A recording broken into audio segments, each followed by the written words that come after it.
हरियाणा में मुख्यमंत्री रहते हुए नायब सिंह सैनी को 2 साल पूरे हो गए हैं।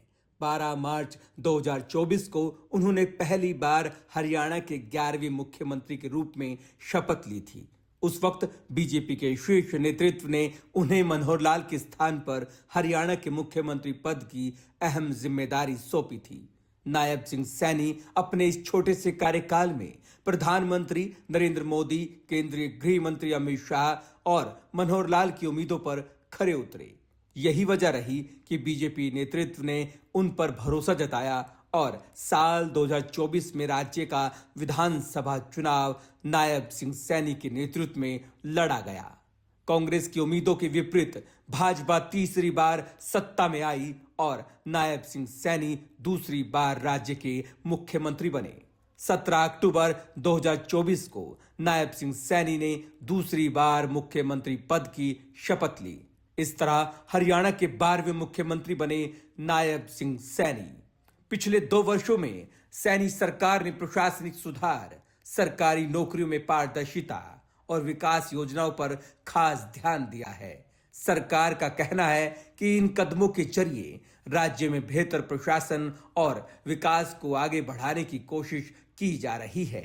अपने कार्यकाल में नायब सिंह सैनी ने कई ऐतिहासिक फैसले लिए हैं, जिनसे न केवल उनकी राज्य में मजबूत पकड़ बनी, बल्कि वे पार्टी के शीर्ष नेतृत्व के साथ साथ भाजपा कार्यकर्ताओं और आम लोगों में लोकप्रिय मुख्यमंत्री के रूप में प्रतिष्ठापित हुए। नायब सिंह सैनी ने अपनी नम्रता नहीं छोड़ी। सीएम हाउस के दरवाजे आम जनता और कार्यकर्ताओं के लिए खोल दिए। हर जाति और वर्ग के लोगों के सम्मेलन सीएम हाउस में किए और लोगों के बीच रहकर उन्हीं की भाषा बोली में अपनेपन से बात की। इतना ही नहीं, विपक्षी विधायकों ने भी नायब सिंह सैनी की कार्य प्रणाली से प्रभावित होकर उनके मंच साझा करने से परहेज नहीं किया। मुख्यमंत्री ने अपने कार्यकाल में एक के बाद एक ऐसे फैसले लिए जिनका प्रमुख विपक्षी दल कांग्रेस के पास विधानसभा में भी कोई तोड़ नहीं है।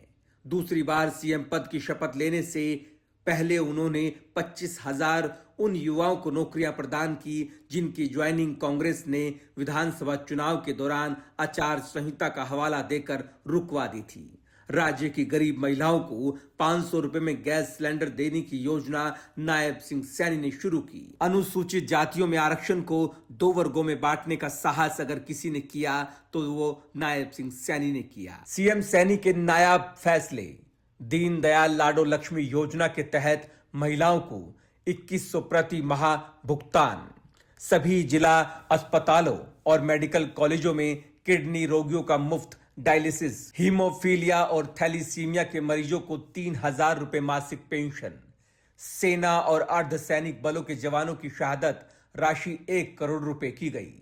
कर्मचारियों की बीमा और दिव्यांगता बीमा राशि को बढ़ाकर 50 लाख किया गया। मुख्यमंत्री तीर्थ यात्रा योजना के तहत अयोध्या में श्री राम लला के दर्शनों की व्यवस्था। माता वैष्णो देवी और शिरडी साईं मंदिर की यात्रा के साथ बुजुर्गों को निशुल्क प्रयागराज का महाकुंभ स्नान। सभी नगर निकायों में समाधान शिविर लगाकर प्रॉपर्टी आईडी और परिवार पहचान पत्र की विसंगतियों का निवारण। गांवों में 20 साल से अधिक समय से पंचायती जमीन पर बने 500 वर्ग गज तक के मकानों पर काबिज लोगों को मालिकाना हक। पिछड़ा वर्ग बी को पंचायतों और शहरी निकायों में आरक्षण। हरियाणा शहरी विकास प्राधिकरण के अलॉटियों को एनहांसमेंट से राहत देने को विवादों से समाधान योजना। कर्मचारियों की ग्रेच्युटी 20 लाख से बढ़ाकर 25 लाख रुपए की। आढ़तियों का कमीशन 46 रुपए से बढ़ाकर 55 रुपए क्विंटल किया। राज्य की गौशालाओं को हाल ही में करीब 150 करोड़ रुपए का अनुदान किया। राज्य की गरीब जनता को 100 गज के प्लॉटों का आवंटन। मुख्यमंत्री नायब सिंह सैनी के अनुसार हरियाणा अब देश का पहला राज्य बन गया जहां 24 फसलों की खरीद न्यूनतम समर्थन मूल्य यानी कि एमएसपी पर की जा रही है। ये कदम किसानों को बाजार के उतार चढ़ाव से बचाने और उनकी आय के लिए लिया गया है। साथ ही हरियाणा एग्री डिस्कॉम की स्थापना से अब 7.12 लाख कृषि उपभोक्ताओं को निर्बाध बिजली मिलेगी, जिससे कृषि उत्पादन और सिंचाई कार्य सुचारू रूप से चल सकेगा। ये नीति राज्य के ग्रामीण अर्थव्यवस्था को मजबूत करेगी और किसानों की वित्तीय स्थिति में सुधार लाएगी।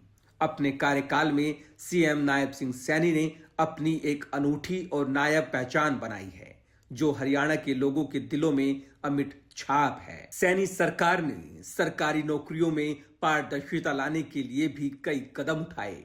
भर्ती प्रक्रियाओं में बदलाव किए गए ताकि योग्य उम्मीदवारों को बिना किसी पक्षपात के नौकरी मिल सके।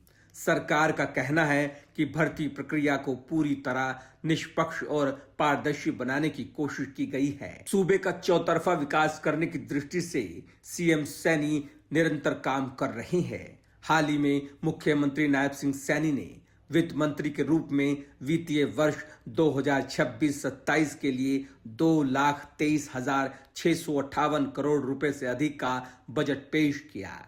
इस दौरान सीएम नायब सिंह सैनी ने 2047 तक राज्य को $1 ट्रिलियन की अर्थव्यवस्था बनाने के लक्ष्य को दोहराया। मुख्यमंत्री ने जल सुरक्षित हरियाणा परियोजना के लिए 5,715 करोड़ रुपए और हरियाणा कृत्रिम बुद्धिमत्ता मिशन के लिए 474 करोड़ रुपए आवंटित करने का प्रस्ताव रखा। बजट में महिलाओं के लिए भी कई घोषणाएं शामिल हैं।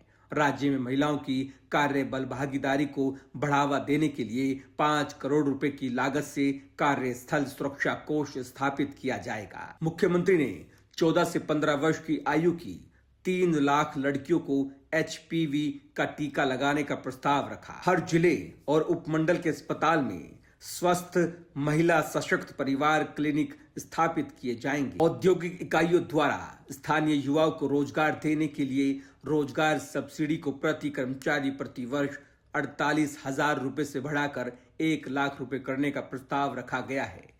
प्रत्येक विधानसभा क्षेत्र में मॉडल परीक्षा केंद्र स्थापित करने की भी घोषणा की गई, जिसमें पहला केंद्र 25 दिसंबर 2026 तक कुरुक्षेत्र में चालू हो जाएगा। मुख्यमंत्री ने कृषि और संबंधित क्षेत्रों के संबंध में कई महत्वपूर्ण घोषणाएं भी की हैं। धान के अलावा दालें, तिलहन और कपास उगाने वाले किसानों को प्रति एकड़ 2,000 रुपए का अतिरिक्त बोनस मिलेगा। स्वदेशी कपास के लिए प्रोत्साहन राशि 3,000 रुपए से बढ़ाकर 4,000 रुपए प्रति एकड़ की जाएगी। प्राकृतिक और जैविक खेती को बढ़ावा देने के लिए प्रमाणित किसानों को प्रति एकड़ 10,000 रुपए का वार्षिक अनुदान मिलेगा। 8 लाख ट्यूबवेल की गुणवत्ता जांच के लिए 3 वर्षीय योजना शुरू की जाएगी। राज्य में ग्रामीण हाट मंडियां स्थापित की जाएगी। परिवार कल्याण संगठनों यानी कि FPO को मजबूत किया जाएगा और बागवानी बीमा योजना के तहत मुआवजे में वृद्धि की जाएगी।